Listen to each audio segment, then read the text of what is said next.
Real pleasure to be part of this workshop. It was a lot of fun to organize it with Stan, it was when I was a graduate student, which was a while ago now, that I was finishing my PhD at Berkeley, and I just started. I was a professor at Stanford before I moved to Berkeley, and Stan contacted me and said, you know, we're interested in reachability, and so he invited me down here, and I came, and Gary Hewer was there, and it was a really nice discussion about using level set methods in the context of dynamics and control problems. And prior to that, I had been doing trying to do some computational methods for, I'll show you. Well, actually, I'm going to show you the more recent stuff, but it was really after meeting Stan and getting a better understanding of how the level set methods worked for computation that we started with my first PhD student, Ian Mitchell, who I'll talk a little bit about, working on developing a methodology and a toolbox for computing these notions of reachability, which I'm going to introduce and describe to you today. So I really am thankful for all the interactions I've had with Stan. He's been a great mentor and person to work with. All right, so I have two talks this afternoon, and I've formulated the first talk, this first piece, as more of a tutorial. And I come from a control systems point of view. I'm an engineer. I'm in the electrical engineering department and computer science department at Berkeley. And so I'm going to introduce reachability. And so some of this work is work that we've done, you know, starting back when I was just graduating. Which is a while ago now, and so it's a little. This first part is more tutorial, a little more historical in terms of the examples that I'm going to choose, and then after the break, I'm going to continue along with this topic, but talk about much more recent work, including the work that we're doing trying to incorporate machine learning methods. And I found Adam's talk this morning really interesting in some of the connections that we have in some of the things that we're trying to do, looking at it from a different perspective with reachability.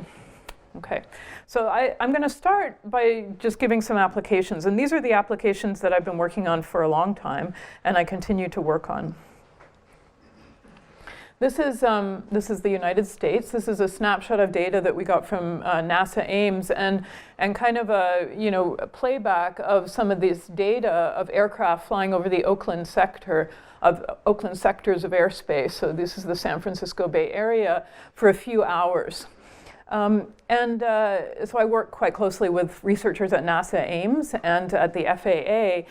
And the goal has been to try to move some of the air traffic control functionality from the ground-based air traffic controllers into the flight management systems and the autopilots of aircraft. So they'd like to be able to automate some of the things that air traffic controllers now do manually. Right now, you know, and I think this is going to continue for the foreseeable future, the control authority of aircraft over the U.S. and well, in general, most of the world's air traffic control system rests with the air traffic controllers.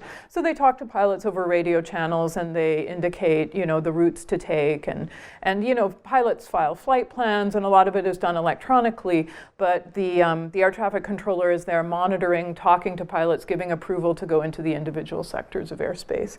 And the key goal is to keep aircraft separated in en route airspace away from you know, urban airports. That separation is 5 nautical miles laterally and 1,000-foot vertical separation. So you can picture these, they're like virtual hockey pucks around each aircraft of 2.5 mile radius, 1,000-foot vertical separation.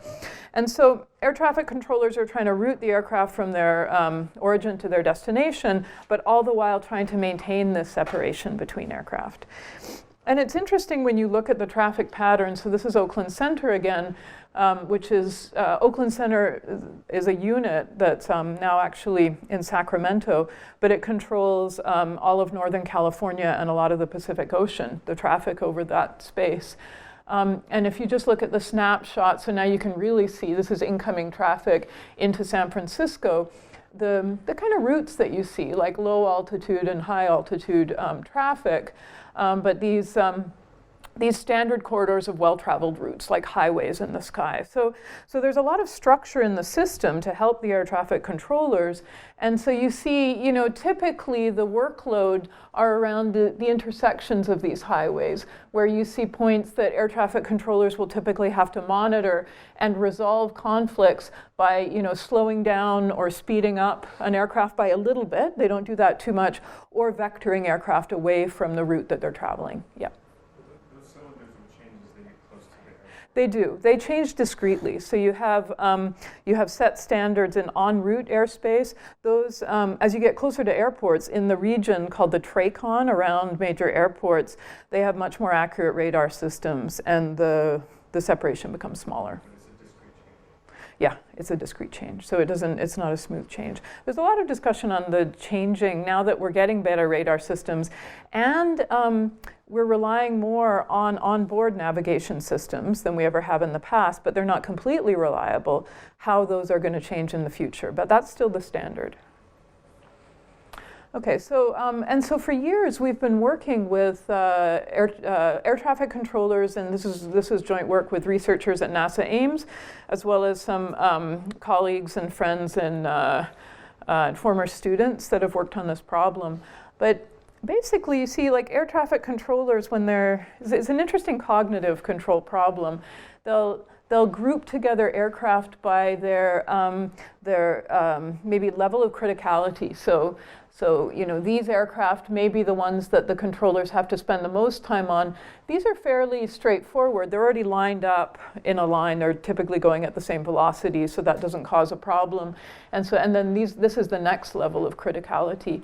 And the goal, and I think air traffic controllers, it's a very stressful job, but the goal is to use a small set of control actions as possible, infrequent deviations from the nominal, like what they've filed in terms of their desired flight plans, and then this grouping together of potential conflict. So, having these levels of criticality. So just to say one more word about this, we built a tool where we tried to simulate a model of air traffic, of an aircraft under air traffic control, to be able to use as a test platform for new control strategies.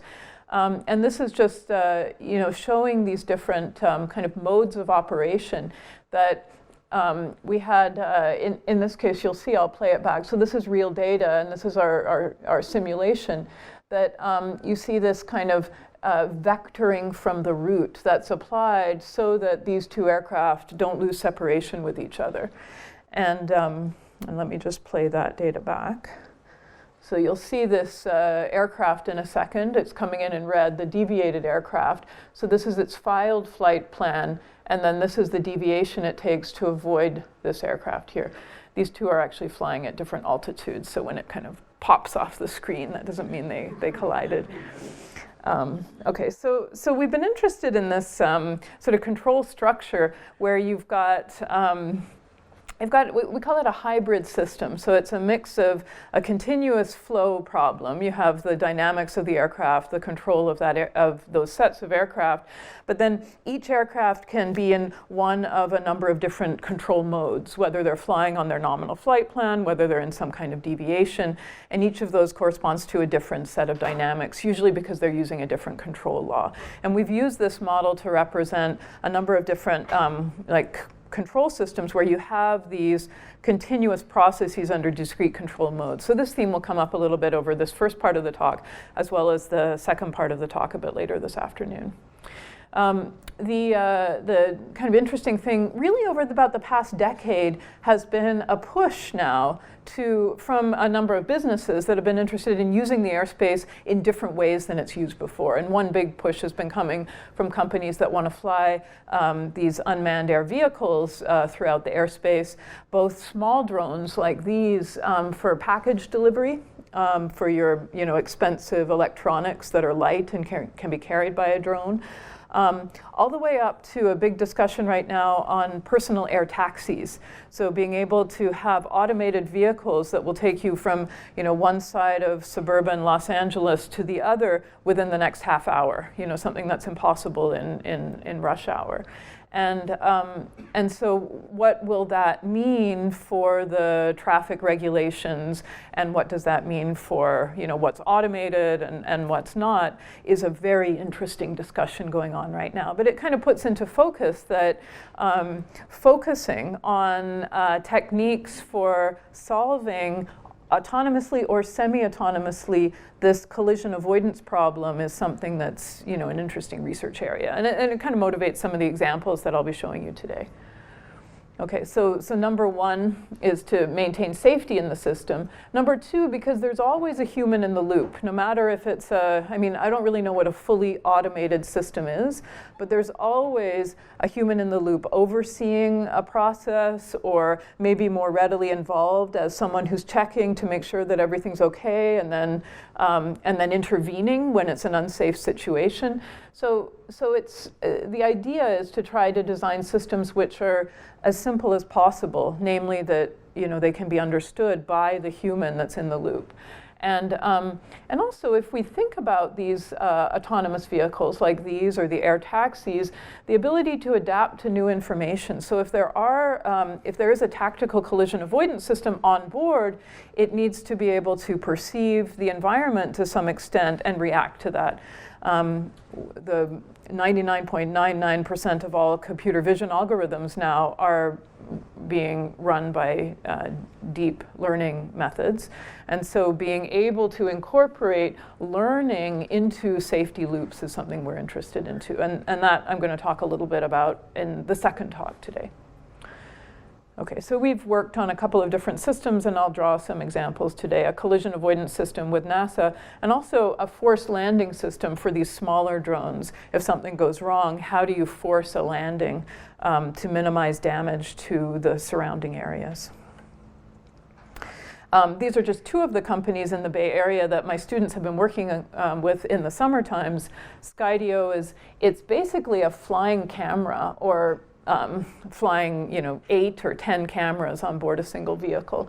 And it seems to have, it's a great company. It's a very popular product with people who like doing sports and having their pictures taken 100% of the time while they're doing sports. So these flying cameras will follow you around as you're mountain biking or you're doing parkour, or at least that's what they have on their website. These are autonomous.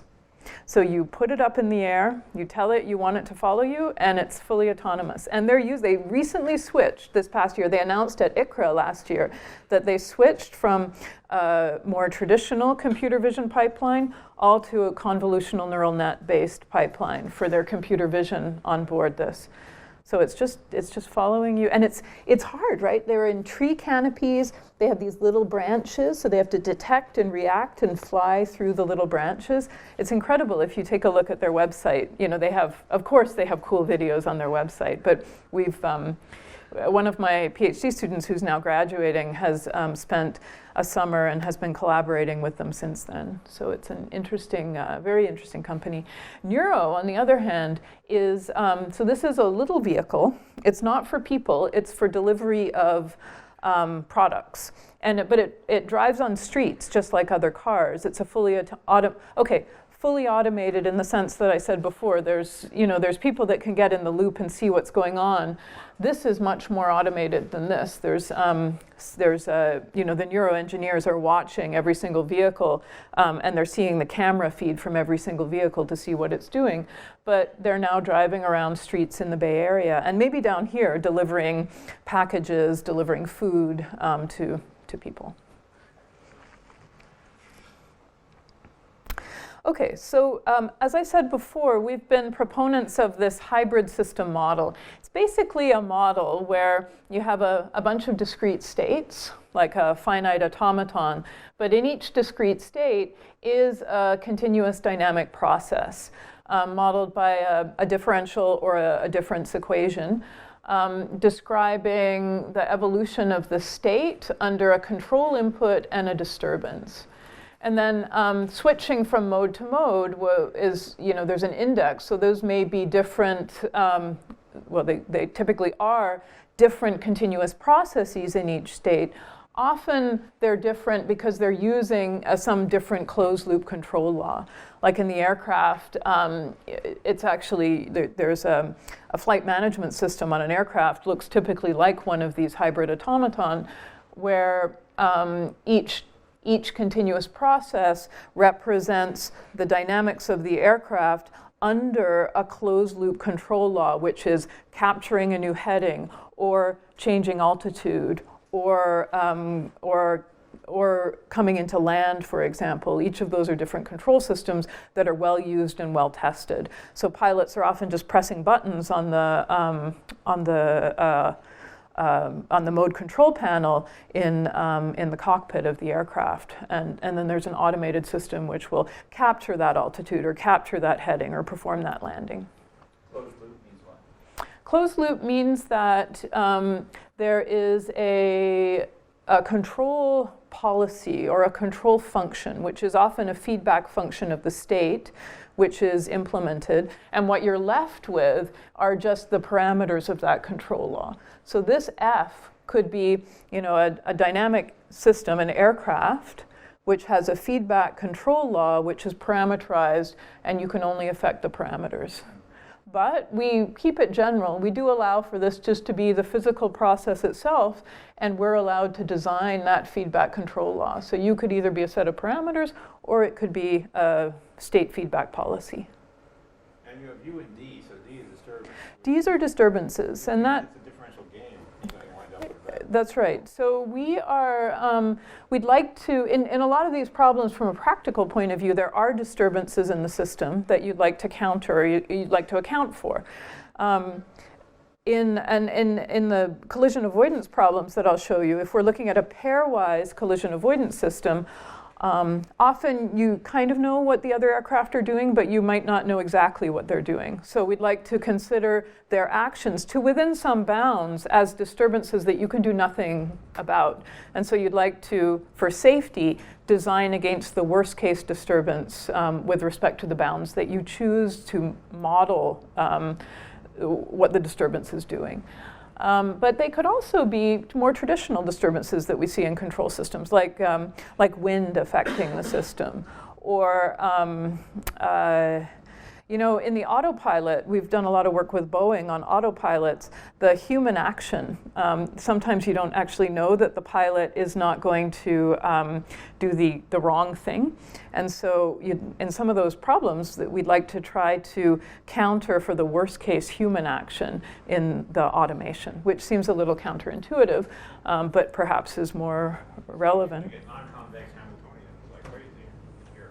So you have U and D. If you have U and D, yeah, you're often in a situation where you have non-convex Hamiltonians, You have min-maxes. min-maxes. So here each state corresponds to a mode or to an airplane? Here each state, I'll show some examples, but generally each state corresponds to a mode of the system where if you have a few aircraft, each aircraft is in a particular control mode. So you may have lots and lots of these discrete states. And then X is the continuous state of the problem. So this is a discrete state. This is the continuous state. And if you have a bunch of aircraft, then X would be the concatenated state of all of those aircraft. So the reason we're really interested in this whole workshop and program is because we're trying to compute these safe control laws typically for high dimensional systems. Sometimes the system itself is high dimensional, but sometimes the representation is high dimensional because you're dealing with multi-agent systems and you'd like to take into account the state of all the agents in the system. So in this first part of the talk, I'm going to introduce this tool that we've been developing in my group since Well, since really I had that meeting with Stan back in, well, it was really 1998, Stan. That's when I moved over to Stanford. So yeah, it's been a while. I always lie about my age. And I'll talk about some examples that, to show you how we've solved a couple of, so closely spaced parallel approaches is an example of a collision avoidance problem. And an older problem we worked on in humans playing games against robots. And then I'm going to move on to the kind of main theme that I'm interested in, which is dealing with the curse of dimensionality and tools that we've developed to try to help perform this computation in high dimensional spaces. Okay, so reachability, it's an old concept. It's been around for a long time in control systems. And we were just trying to apply it to more general systems than it's been applied to before. Okay, so let me describe it a little bit intuitively here. Suppose you had let's just focus on a continuous system for now, not a hybrid system anymore. But we've got one differential equation describing the evolution of a system with state x, an input, and a disturbance. And suppose that you could represent, let's talk about unsafety now. I'll use red to indicate something is unsafe. Suppose that you could represent an unsafe condition as a set in the state space of the system. So that what's shown here in the stylistic diagram as a red ellipse represents the set of unsafe states. And that's data that you're given ahead of time. So you're assuming that that is something that's known. The goal, given the motivation that we've just talked about, is to try to compute states from which, for all possible control actions, there's a disturbance which, under the dynamics of that system, could cause the system to get into the unsafe set at some future time. So we'll call the unsafe set that you're given, that initial data, the set G at time 0. And then G at time t is this set, is this backwards reachable set. The set of states from which, states at time t, for which there exists a trajectory despite the best control actions which could get into G at 0 within that time horizon t. So these, you say despite the best control action, is that control action able to depend on the disturbance? Yeah, so we'll talk about that. And that's a very good point. What we assume about information patterns, and actually it depends on the practical problem at hand. But that's how we characterize the backwards reachable set. Okay, so there's this, for all control, there exists a disturbance problem. And that's what Stan was alluding to, that to think about this appropriately, if we want to have, to take into account this disturbance action, the most appropriate framework to use might be a differential game framework. You've got this control and disturbance that are pitted against each other somehow. I mean, in real life, they're often not. But given the fact that you don't know what the disturbance is going to do within some bounds, you'd like to be able to account for the worst case disturbance. Okay, so we formulated this as a continuous game. And this is work going back to, so collaborators, Ian Mitchell was my first PhD student, and then others. So Jaime Fizak just graduated. He did some fundamental contributions to that problem. He's just graduated from my group. Margelis worked with Ligros, who's now at ETH Zurich. So and this is not comprehensive at all. This is just a group of people that have been working on the formulation of this control problem.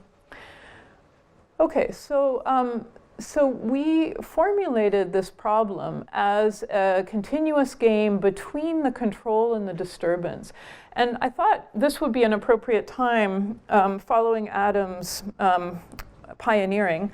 I'll write some notes on the board about this, kind of the background of this problem to lead up to, what this equation is, what is the value function that we're looking at, and why we're formulating it this way.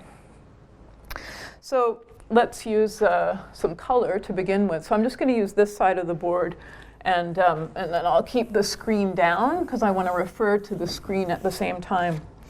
All right, so suppose we could take that unsafe set. Well, suppose we have that unsafe set. And we're going to represent it implicitly using a function.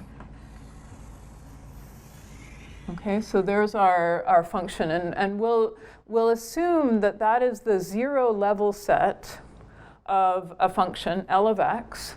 So this is inside that set are states x such that L of x is less than 0. And then outside of that set are states x such that L of x is greater than or equal to 0. So the boundary of the set is the zero level set of this function L. Okay, so we're assuming that not only can we write that that unsafe set as a set in the state space, but we can represent that set implicitly through a function L.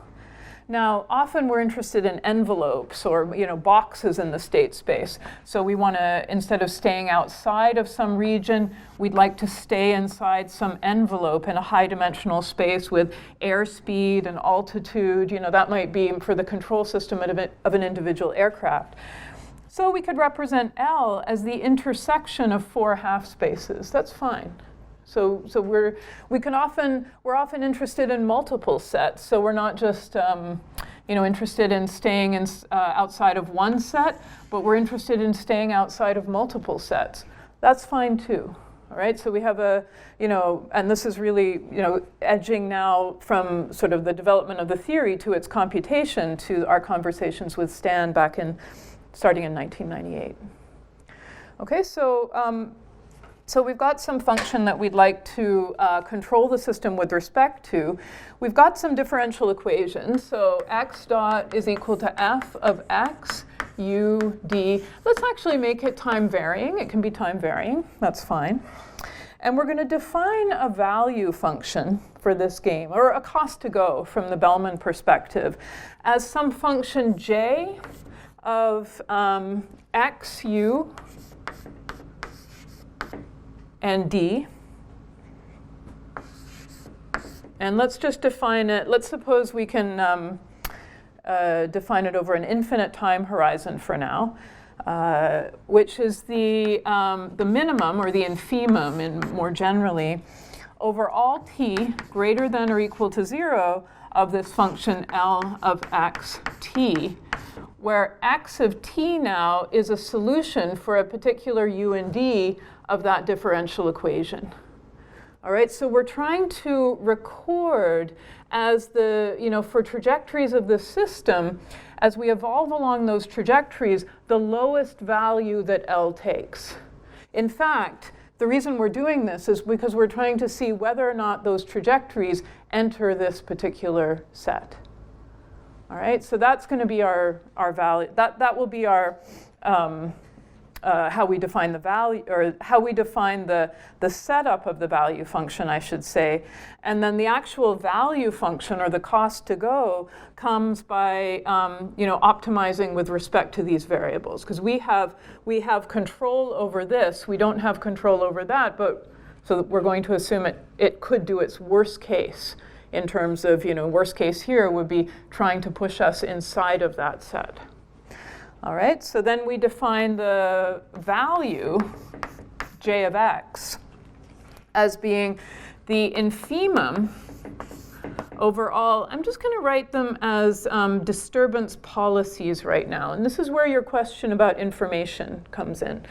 So I'm going to use delta as a function of u,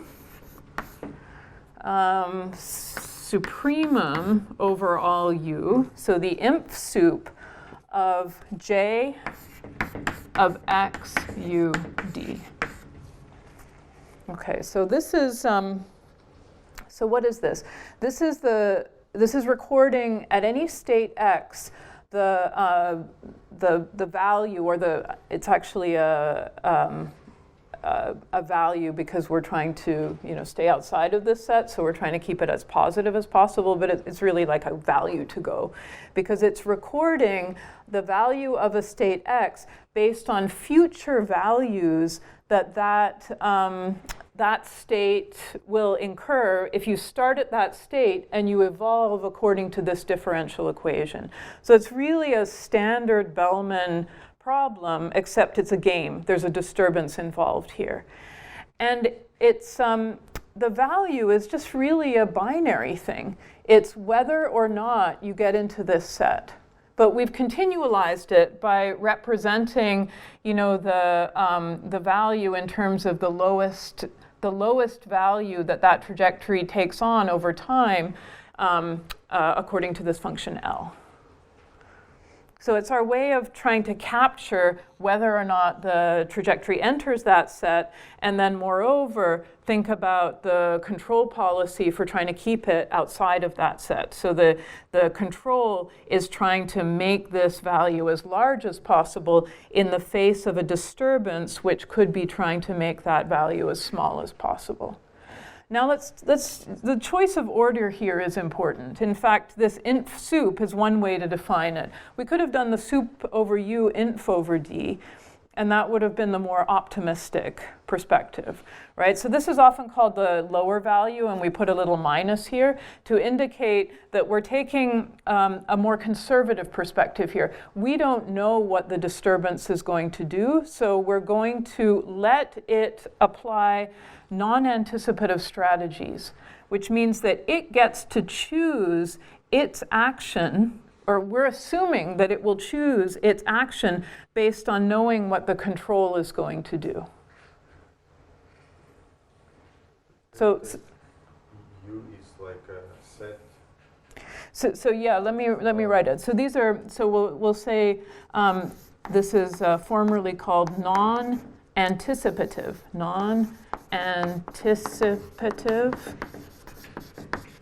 strategies.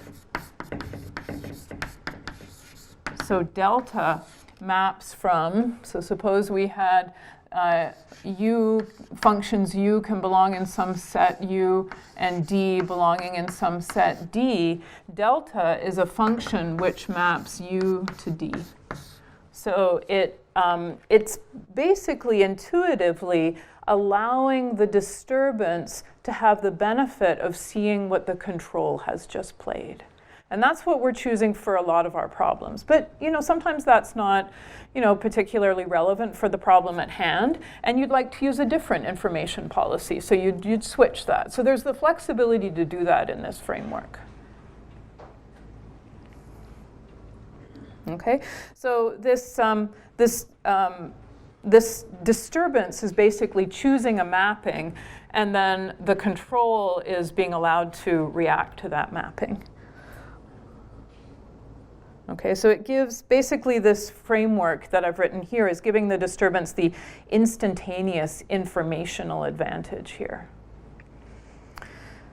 Okay, so that's kind of the setup here, and I'm just going to call that J of X. That's over an infinite time horizon, but in real life, we're interested in finite time horizons. We're interested in solving these collision avoidance policies, for example, over the next, in a tactical setting, you want it over the next few seconds or over the next minute or something like that.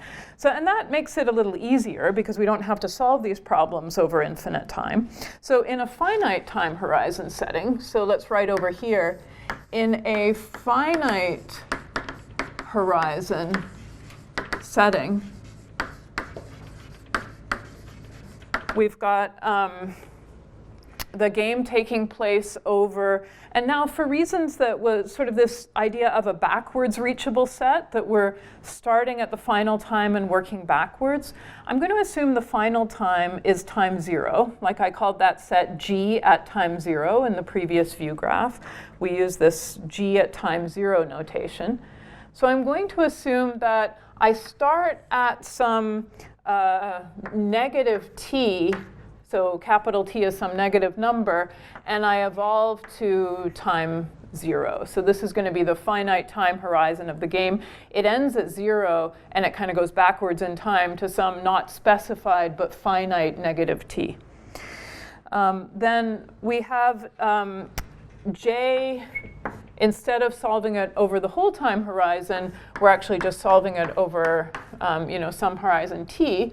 So t is some time that lies in this horizon. And our, for example, in the previous view graph, g at time t represents that computation over that horizon. Okay, so j of xt is then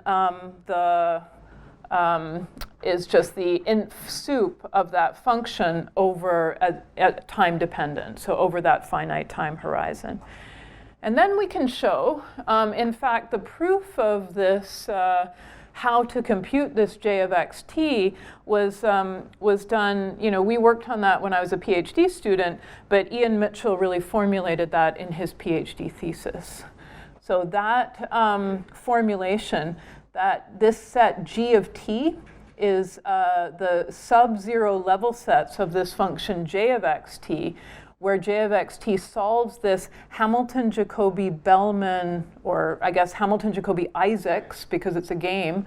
Isaacs was a game theorist at the Rand Corporation, who was interested in solving aircraft dogfights. So he was trying to get the aircraft to collide with each other. We're trying to do the opposite. So he had his mins and maxes the other way. But so he was the first to look at these games. This equation here, this PDE, is a modified form of the original Hamilton-Jacobi Isaacs PDE. Okay, where the first, so j of xt solves, I'm not going to write it out, the h, j, I PDE shown on the view graph with the initial condition with j at x times 0. So initial condition now, remember, that's really the final condition. We're working backwards in time. So initial condition at time 0 is just this function L of x. Okay, so you initialize the PDE with j of x 0 being L of x, and then you solve that equation. All right, so now, what is this equation and how should we think about this? So I'm going to come sort of back to the view graph now and use a little bit of animation. Point out, the set doesn't depend on which L you choose, which is nice. That's an important point too. So Stan made an important point, is that this set doesn't depend on which L you choose. Right? So you could, and that's important when you're looking at the computation of this, because some L's work a lot better than others just in terms of the computational implementation.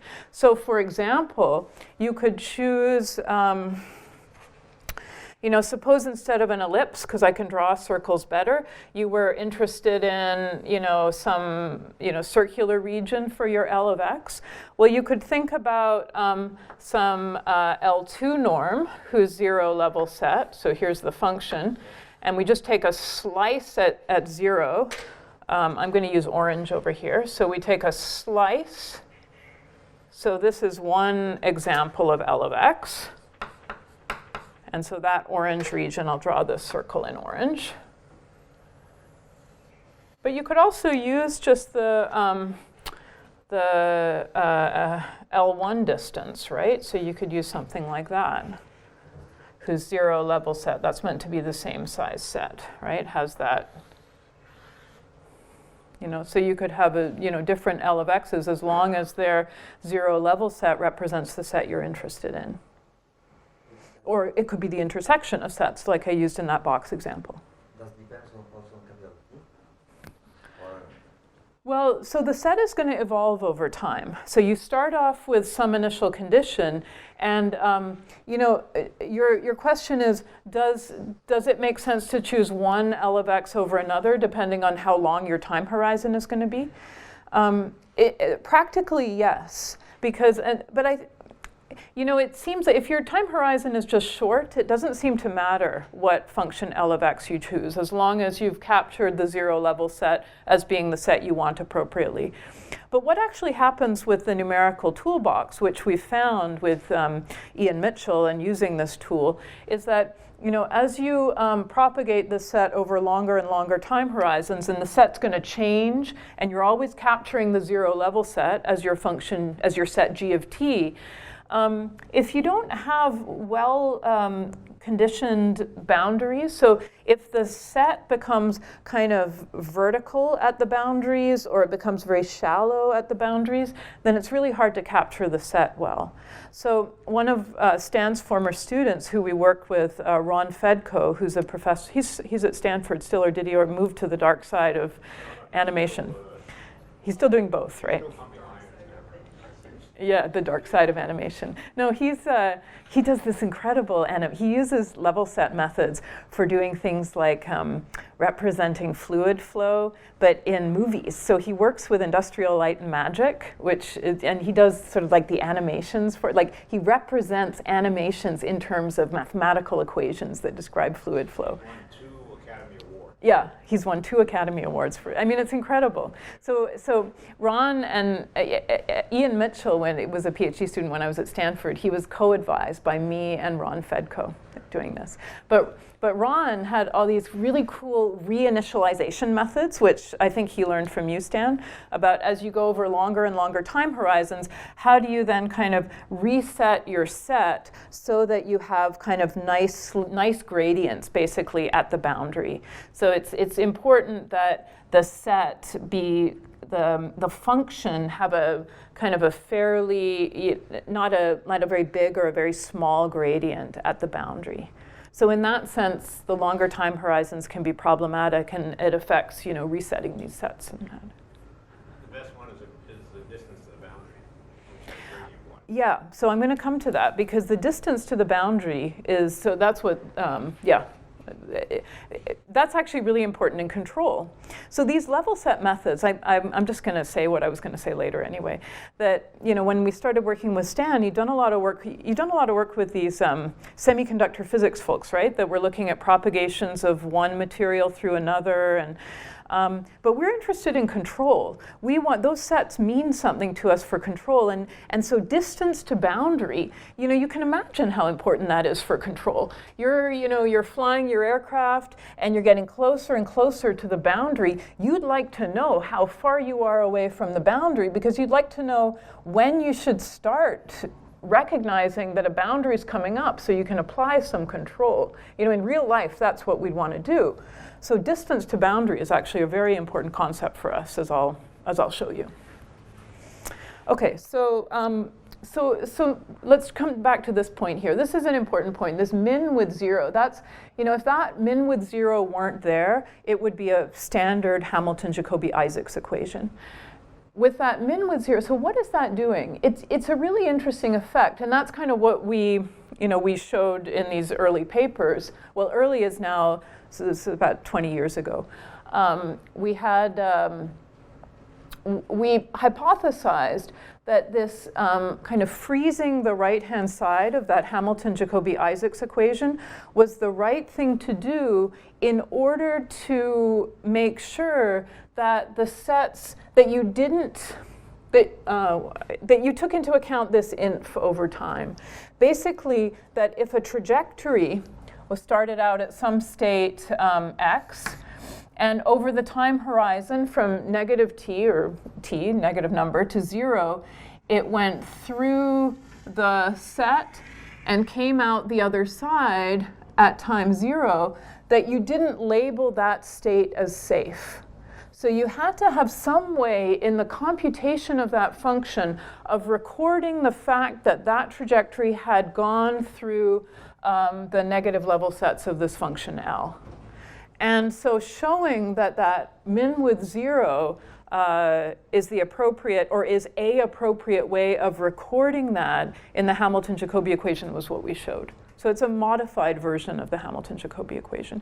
There's sort of an intuitive picture that you can look at. It comes back to how we compute this. We start off with this set, and then we look at the boundary of that set. I mean, this is really what we do when we're implementing the level set methods. We look everywhere, but we focus, most of our computation on the boundary of that set. And we ask, so at time 0, we start on the boundary. And we ask, that particular state right there on the boundary, as we go back minus epsilon in time. So right now it's on the boundary, so we've labeled it as safe, because safe includes the boundary. In that time 0, this is safe. At t equals minus epsilon, will that state be safe? And it depends on the flow of the differential equation under the worst disturbance and the best control. So if, for example, let's use yellow to represent the flow. I'm going to still use this diagram here. I'll get rid of that trajectory. Suppose that, here's our state. I'll do it in white. So this is our state x on the boundary. And suppose the flow of the differential equation, it's kind of in this direction. You have some cones, right? Because at every state x, you have a possibility of using different controls and different disturbances. But this is sort of representing the quiver plot. The general direction of the flow is kind of in that direction. All right, so if you're at a state here at 0, then at t equals minus epsilon, so if you've got the flow moving this way, are you going to be safe or unsafe? You're right on the boundary, and whatever you do at the next step, you're going to be pushed into the set. So at t equals minus epsilon, that state is unsafe, right? And what should happen then is that when we're propagating this function for this safety criterion, at t equals minus epsilon, that state on the boundary, which was safe at 0, should be labeled unsafe at t equals minus epsilon. In particular, and let's just draw it the way I've drawn the flow, so let's get the red again. Any state on the boundary that's kind of, is instantaneously, whatever the control does, there's a disturbance that pushes it into the set, should be labeled as unsafe at minus epsilon.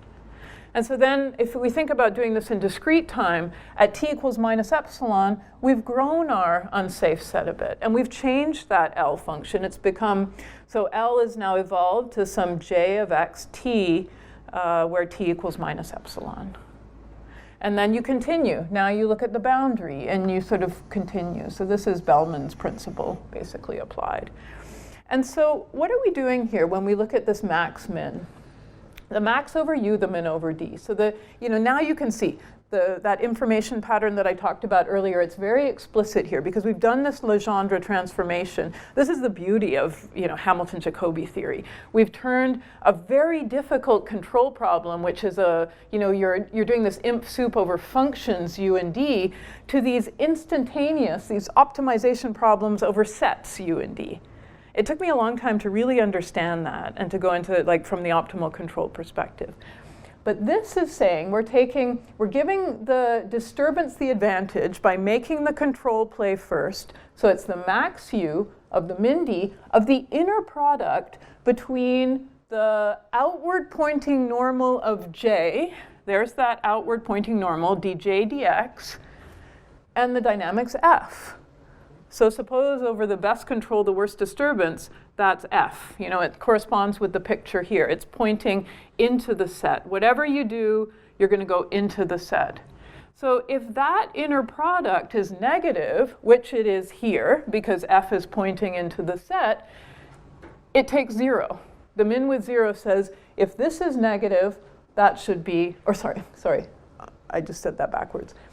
The min with 0 and a negative number is that negative number. So if this inner product is negative, as it is here, this angle is obtuse, that dot product is negative, then the right-hand side will evaluate to a negative number and j will change over time.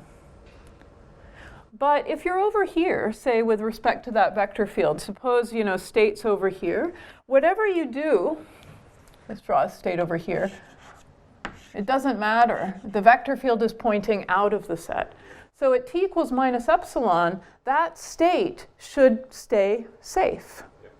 All right? So if you're at a state over here, it says if we didn't have that min with 0, it would just, the boundary would kind of start going in.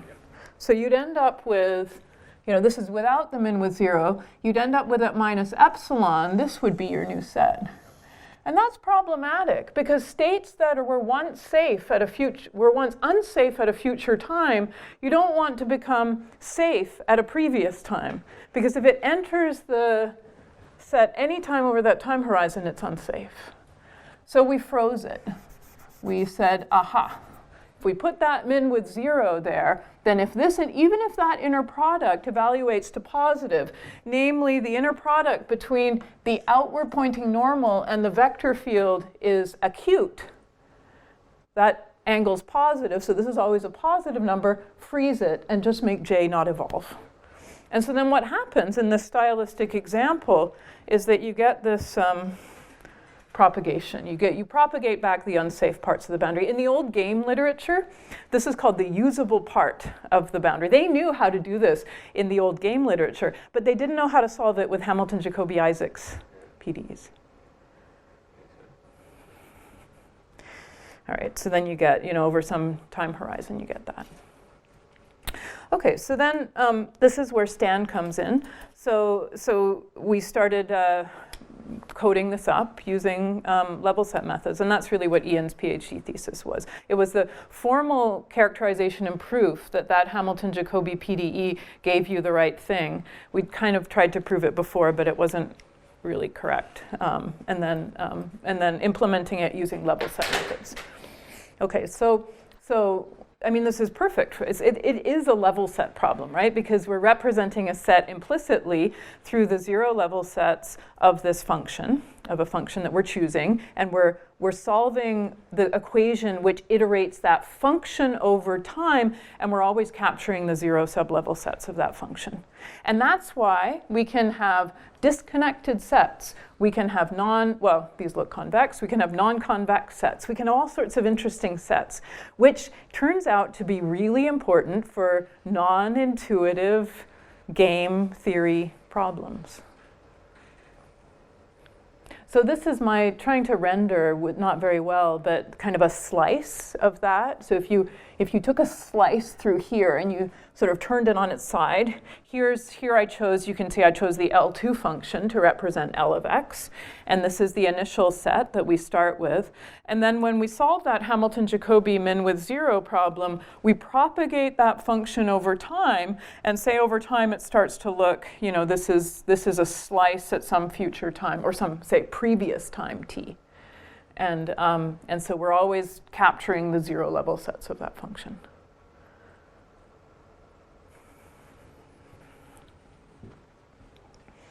Okay, so the numerical computation, we use the level set toolbox.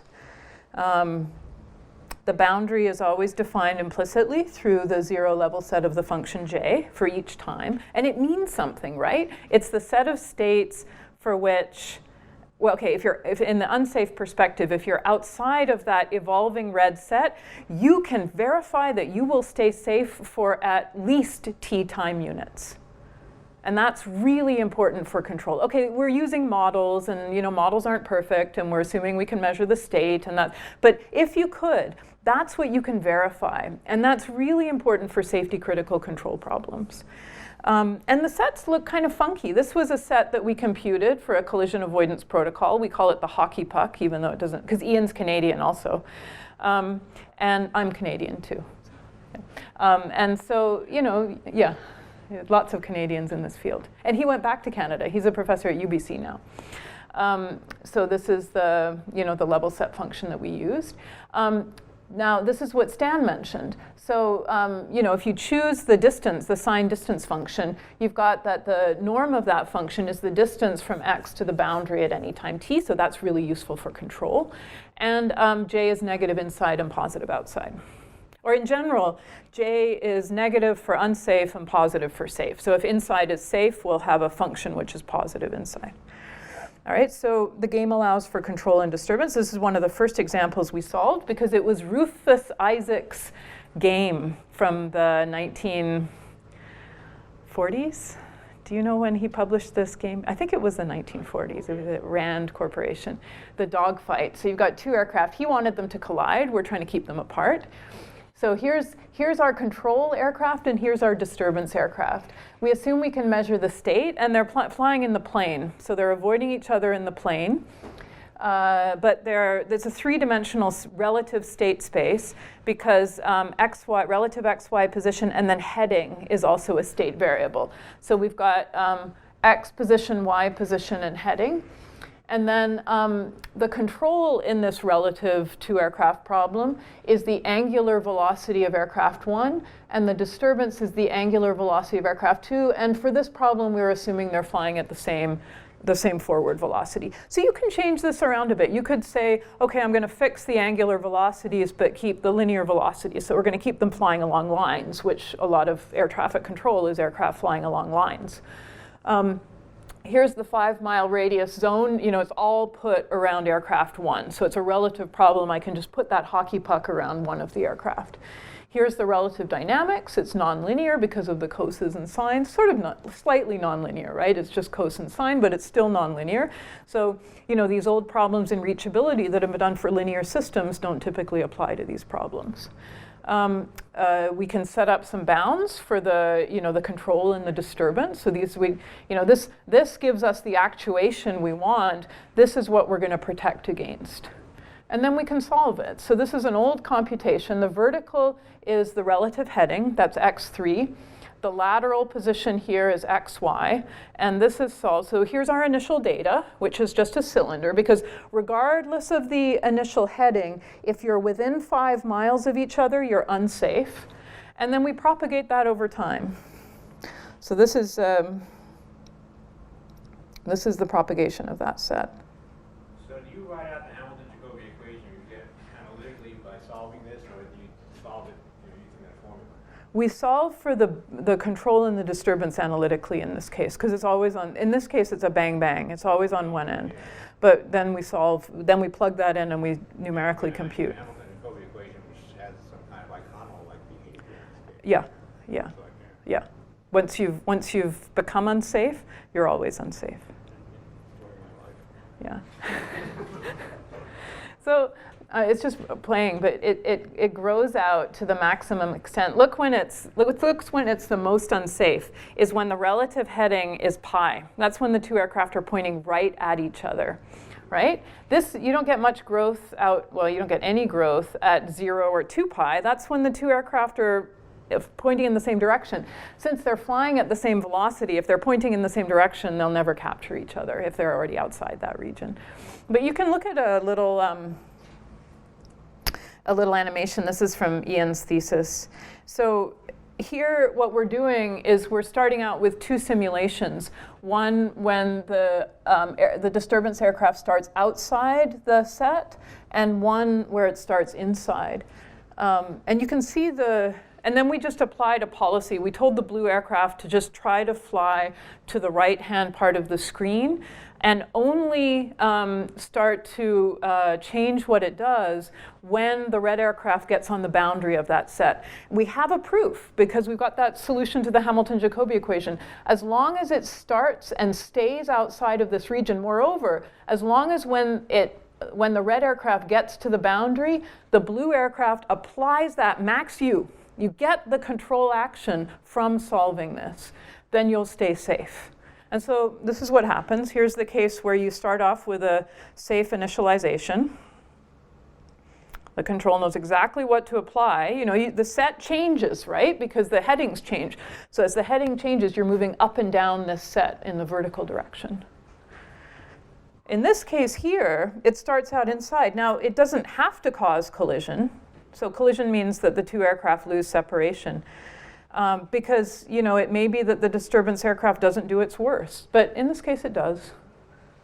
Whatever the control does, even if it does the best possible thing, they still lose separation because you started off with an initialization that was unsafe. So it's a way of partitioning a control, like the state space, into safe and unsafe regions based on this particular value. All right, stop. So this is Ian, the code repository. He's a wonderful documenter of code. So you can download it.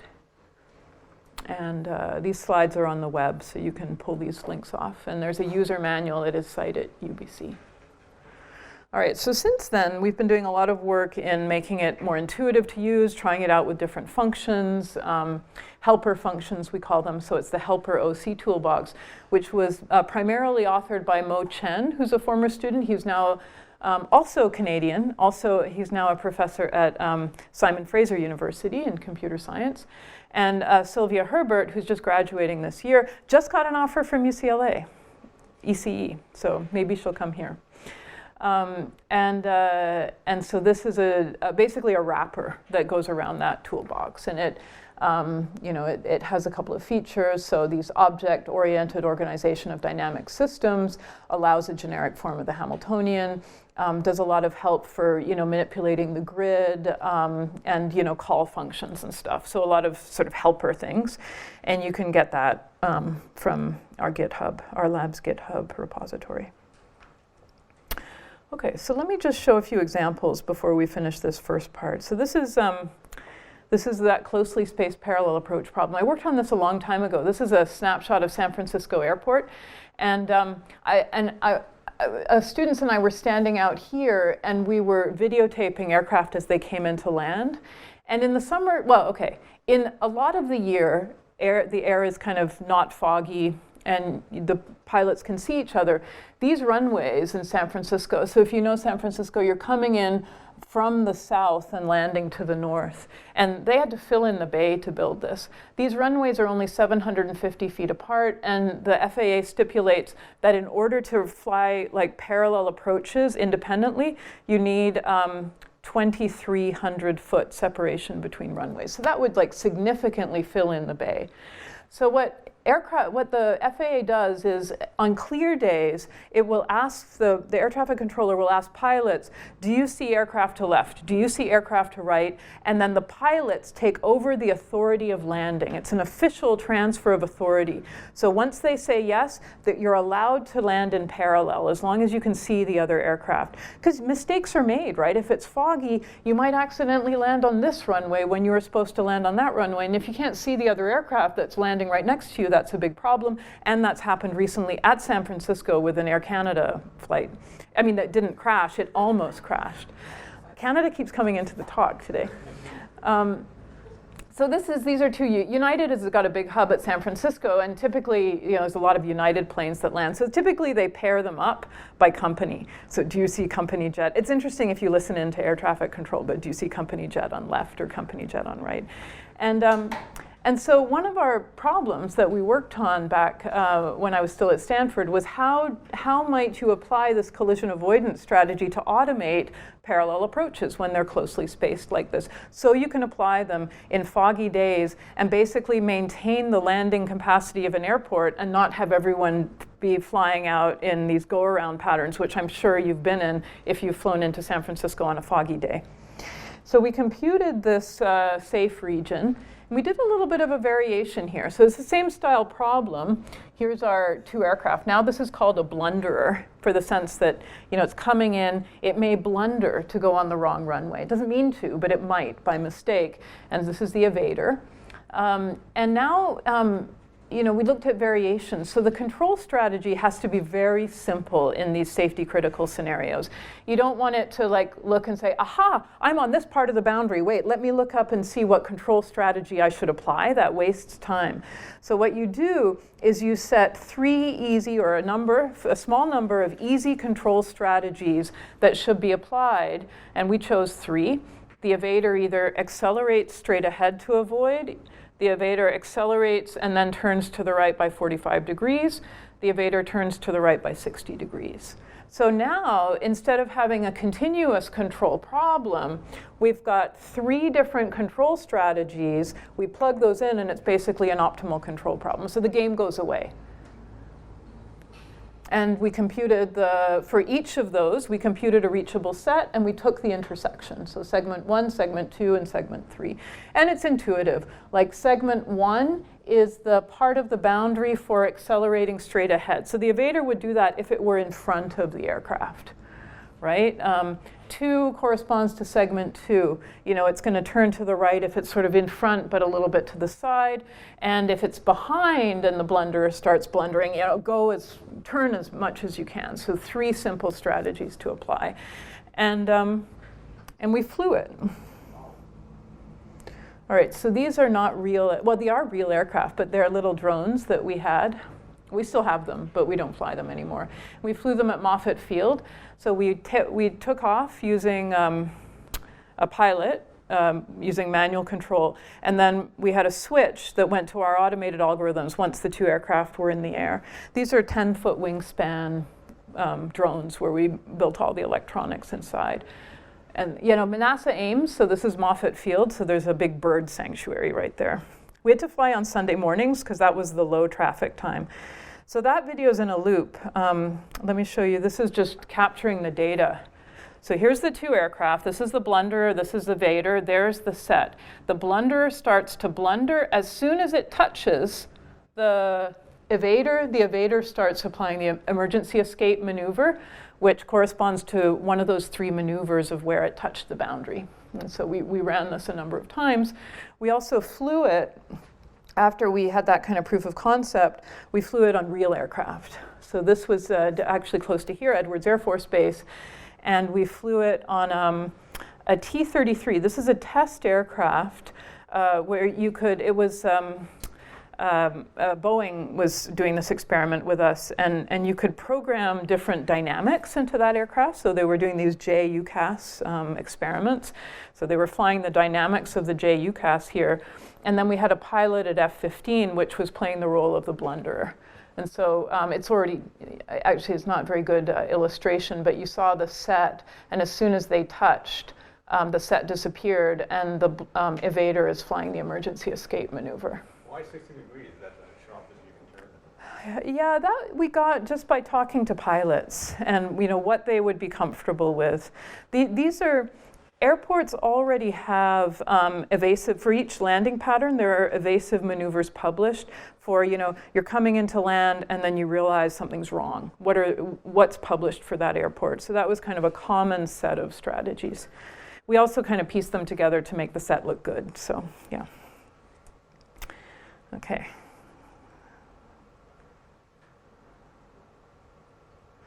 All right, so as we said before, you can turn this problem around. You don't have to avoid, you don't only have to avoid unsafe sets, you can capture desired sets.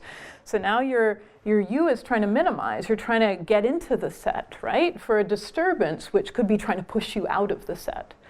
So it's the same computation, but for a min-max instead of a max-min. And now the blue region represents the set of states for which there exists a control action for all possible disturbances such that you reach the desired region. And you can piece them together. So you can now extend this to hybrid systems. Suppose you have the ability to switch between different dynamic systems, and you've got a target set. You can compute, so the reachable set is typically called a capture basin in the games literature, the set of states from which you can capture a desired target set. So you can compute the capture basin for your final mode and then backchain a bit. Choose a target set within that capture basin and then compute the capture basin for that target set under the mode that you're switching, the previous mode, the dynamics that you were flying according to, you know, in the previous mode.